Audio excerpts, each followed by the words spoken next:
A major search operation is underway after a helicopter carrying Iran's president and its foreign minister crashed in the northwest of the country in thick fog. President Ibrahim Raisi had been returning from a visit to the border with neighbouring Azerbaijan. Mass prayers are being said in Iran as the search continues. Our correspondent Caroline Hawley is here with what we know so far. Thanks, Jane. Well, these are the two men missing after the crash. President Raisi on the left, the country's foreign minister Hossein Amir Abdollahian on the right. They'd both been on a day trip today to Iran's border region with Azerbaijan, inaugurating a new dam project right here. We've got an image of him at the site of the dam and the helicopter he was travelling in. Now, a convoy of 3 helicopters is believed to have then travelled across Iranian territory.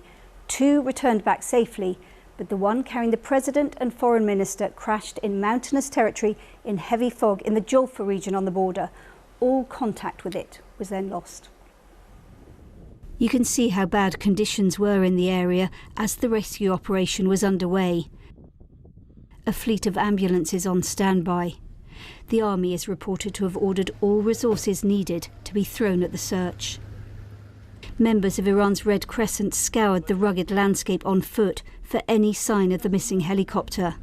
But poor visibility made it difficult for the rescue teams to reach the scene of the crash, even to locate it. There are currently 3 drone teams in the area, but due to the thick fog and low visibility, the drones were not able to successfully operate. There are also 3 teams with rescue dogs in the area. We are searching and we hope we'll be able to reach positive results very soon. The first indication that something had gone wrong came on state-run television. There are unconfirmed reports of an incident involving the helicopter carrying the president in the Julfa region. Initial reports cite a hard landing for the helicopter carrying the president. President Raisi, seen here earlier with his counterpart from Azerbaijan, is a hardliner, number 2 to the supreme leader Ayatollah Khamenei, who is the ultimate authority in Iran.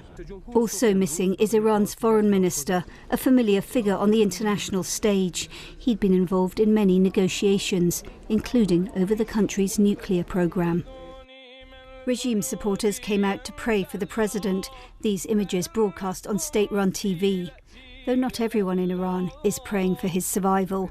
The regime is not popular with many Iranians who'd like to see an end to the Islamic Republic. But from its most senior leader, a message of calm, of continuity. Hope that God will return the president and fellow travelers to the people. The Iranian nation must not be worried, and rest assured there will be no disruption to running of the country. Late at night, there's still no news of the fate of the president and his foreign minister. Several Arab countries have offered assistance. Turkey has sent a mountain rescue team, and the EU will help with a satellite mapping service at the request of Tehran. The world is watching closely what happens next in Iran. And so, Caroline, tonight, as we await further news, how significant is all of this internationally? Well, the world is watching closely because Iran is such a pivotal country in the Middle East, and it's such a turbulent time at the moment with the war in Gaza and all the spillover of that. So what happens in Iran matters to the world. Now, under the constitution, if the president were not to survive, there is a process. The first vice president would step in. There would be elections within, I think it's 50 days, maybe a bit longer. Now, he's a conservative, so you wouldn't expect any dramatic change of policy. But President Raisi has been a key and controversial figure in Iran for many decades. He was tipped to be successor to the supreme leader, who is the ultimate authority in Iran. That supreme leader is now 85 years old. So it's a time of great challenge for Iran, both inside the country and abroad. Challenges, for example, the protests that you may remember over dress codes in Iran. So it is really an extraordinary moment for the country, and many people in the region will be watching closely to see how things unfold at a time of such great turmoil.